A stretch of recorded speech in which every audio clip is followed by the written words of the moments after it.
going on, everyone? Marksman here, and in today's video I'm going to be going over my breakdown and predictions for the main card of UFC 305, Plessis versus Adesanya. So yeah, if you guys like this video, make sure to like and subscribe, and let's get into it. So the first fight on this card is Jingliang versus Carlos Prates. Everyone knows the Leech. I hope he'll get to show off his suit this week. You know, everyone knows he got fucked over by the UFC in UFC 279. And that was the last time we saw him when he lost that split decision to D-Rod. He got robbed in that fight. And I think Lee has the puncher's chance, but I think he's too inactive. I don't think he's going to be able to find that shot because of his inactivity. I mean, we haven't seen him in a year and a half, almost 2 years. While Carlos Prates, we saw him only a few months ago. He landed that knockout knee over Charles Radke in the first round. And I really like this guy's knees. This guy's really sharp on the feet, and I think he's going to get it done by decision or a TKO on Jingliang. Probably in the second round. I think he's just going to land those shots on him because Lee doesn't have the sharpness in the ring. I think he's going to be ring rusted. So, yeah, that's my prediction for this fight, and let's move up on the main card. So the next fight we have on the card is Tuivasa versus Jarzinho Rozenstruik. Tuivasa coming off of 4 losses. This guy is slowly fading into obscurity. He's fading into becoming one of these NPC heavyweights. While Jarzinho Rozenstruik coming off of a win against the best fighter of all time, Shamil the Blob Gaziev. And I think he just looks better. He's better on the feet. All Tuivasa has is a puncher's chance. I mean, this guy's a really powerful puncher because he's like fat as hell. But I think Rozenstruik, I think he's just going to dance around him. I think he's going to jab him up. And I think he's going to win this fight. Probably by decision. I don't know is he gonna finish Tuivasa? I'm not sure. I don't think he will, but I think this is gonna be an easy fight for Biggie Boy. And honestly, what's next for Tuivasa after this if he loses? So he has to come in here hungry. He has to come in here wanting to win. So yeah, I think Jarzinho Rozenstruik is going to get this done by decision. The next fight on the card is Mateusz Gamrot versus Dan the Hangman Hooker, aka the lesbian. This guy looks like a fucking lesbian with his haircut. Gamrot, he's on a roll, man. He's on a roll with these fluky wins. He got that injury victory versus Fiziev. He beat the old man RDA and even got dropped in that fight. So what I think is going to happen in this fight, I think he's going to win by another sloppy decision. I think he's going to get dropped in the first round.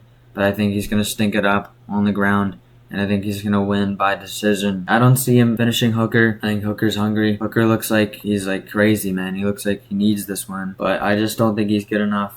I mean, his last fight against Jalen Turner that took years off his life, that was a pretty good war. And I think Gamrot's going to come in here looking fresher. He's going to be the hungrier man. Everyone knows he wants that title shot.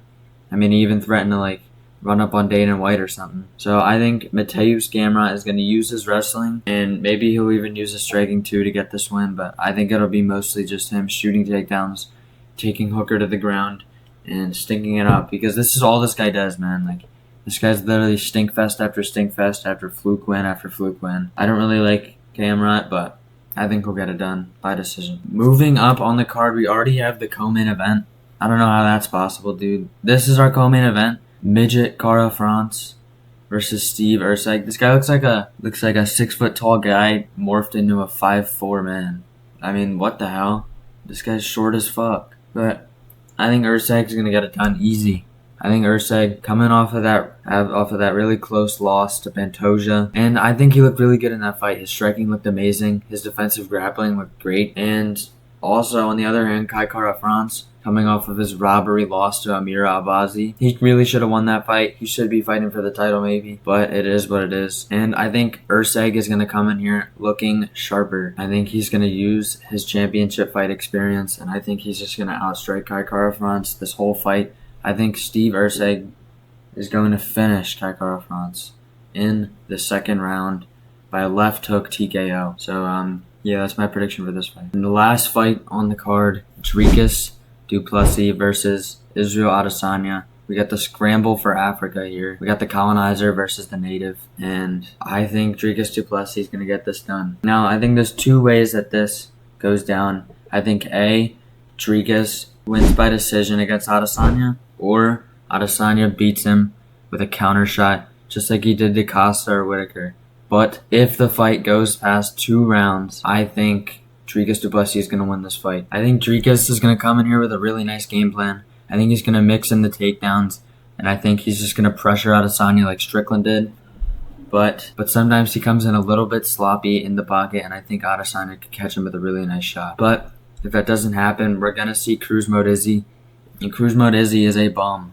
This guy is going to lose the fight easy if he gets into cruise mode. I think Adesanya might win the second round, but I think du Plessis is going to win this fight by 49-46 decision. I think he's going to win the first, third, fourth, and fifth.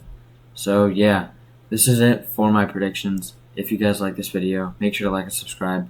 This is Marksman, and I'm out.